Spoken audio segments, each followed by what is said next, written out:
Bismillahirrahmanirrahim. Assalamualaikum warahmatullahi wabarakatuh. Apa kabar semuanya? Semoga sehat selalu ya. Bertemu lagi dengan saya, Nika Cahyati, dalam mata kuliah Model Perencanaan Pembelajaran. Nah, selanjutnya akan membahas mengenai model perencanaan pembelajaran. Apa aja sih yang ada di dalam perencanaan pembelajaran? Nah, salah satunya itu adalah model pembelajaran. Model itu apa? Begitu ya. Model itu merupakan suatu rancangan yang dibuat khusus untuk menggunakan langkah-langkah yang sistematis yang diterapkan dalam sesuatu kegiatan. Jadi, jika dalam sebuah pembelajaran itu sebaiknya menggunakan model khusus gitu ya, model pembelajaran. Model pembelajarannya itu banyak, ada problem solving begitu ya, model diskusi begitu. Kita menggunakan model tersebut sebagai upaya untuk peningkatan pengetahuan terhadap anak didik kita begitu ya. Nah, kemudian ada model perencanaan pembelajaran. Apa sih yang dimaksud dengan model perencanaan pembelajaran? Model perencanaan pembelajaran itu merupakan sebuah kegiatan yang merumuskan tujuan yang akan dicapai dalam sebuah kegiatan pengajaran. Cara yang dipakai untuk menilai tujuan tersebut, materi dan bahan yang disampaikan, kemudian bagaimana kita cara memberikan atau penyampaiannya terhadap anak didik kita gitu ya. Jadi model perencanaan pembelajaran ini sebagai upaya atau sebagai wadah untuk penyampaian ke anak didik kita. Strateginya bagaimana, menggunakan medianya apa begitu. Nah, ini dirancang dalam sebuah model perencanaan pembelajaran. Nah, dalam pembelajaran itu terdapat proses interaksi peserta didik dengan pendidik gitu ya. Kemudian sumber belajar atau media pembelajaran. Nah, di sini terjadi sebuah interaksi atau terjadi adanya tiktak begitu ya, pemberian timbal balik. Kalau misalnya pembelajaran saintifik itu guru hanya menjadi fasilitator begitu ya, hanya menjadi fasilitator, kemudian eh, anak didik kita yang mencari informasi sendiri, yang mengkonstruksi pengetahuannya sendiri. Dengan begitu, eh, proses interaksi tersebut ini berjalan bahwa pendidik itu sebagai fasilitator begitu ya. Nah, kemudian dalam proses pembelajaran itu ada 3 hal yang harus kita lakukan begitu. Yang pertama itu adalah pembukaan gitu ya, atau apersepsi begitu dalam pembelajaran.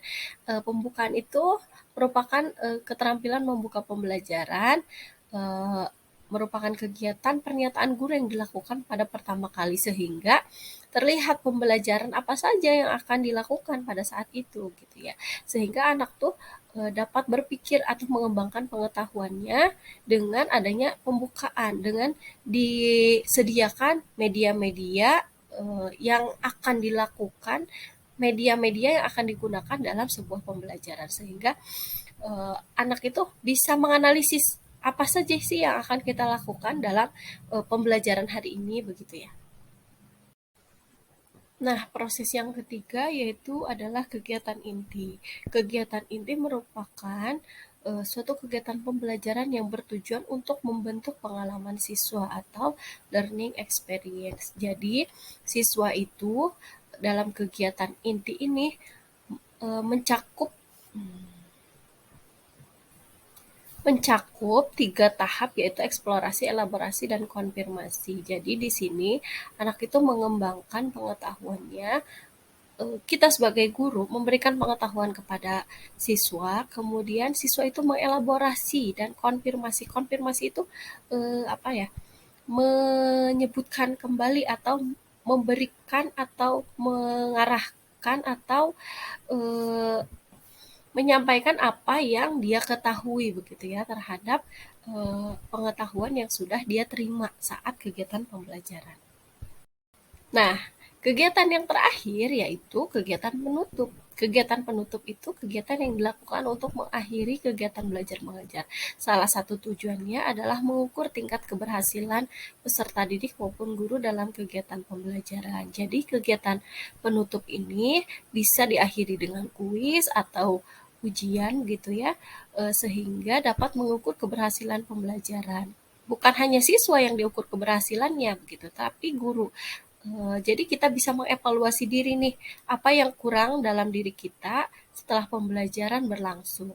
Jika setelah kuis banyak siswa yang kurang memahami terhadap materi yang kita sampaikan, kita bisa evaluasi peserta didik kita yang kurang memahami atau cara kita yang kurang dalam penyampaiannya begitu.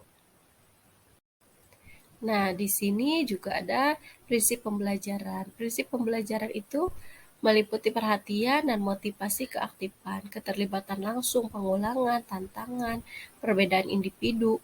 Kesemuanya ini dapat berimplikasi terhadap pelaksanaan proses pembelajaran. Jadi kita dalam mengajar gitu ya bisa berpegang pada prinsip pembelajaran sehingga selalu memberikan motivasi begitu ya agar siswa kita atau peserta didik kita itu lebih aktif dalam pembelajaran.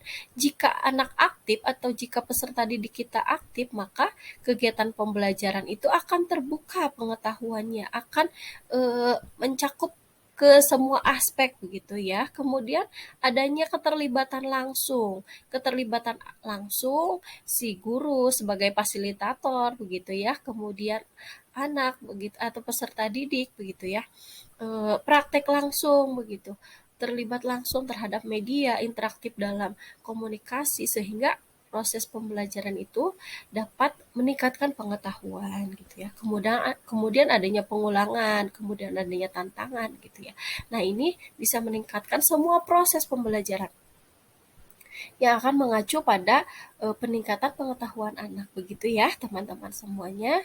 Eh, Semua ini tiga kegiatan ini mulai dari pembukaan, kegiatan inti dan penutup ini sangat penting gitu ya diterapkan dalam sebuah pembelajaran. Gunanya apa? Gunanya untuk mencapai semua aspek perkembangan yang ingin kita capai. Nah, mungkin itu saja yang dapat saya sampaikan. Kurang lebihnya mohon maaf. Saya akhiri pertemuan kali ini. Wassalamualaikum warahmatullahi wabarakatuh.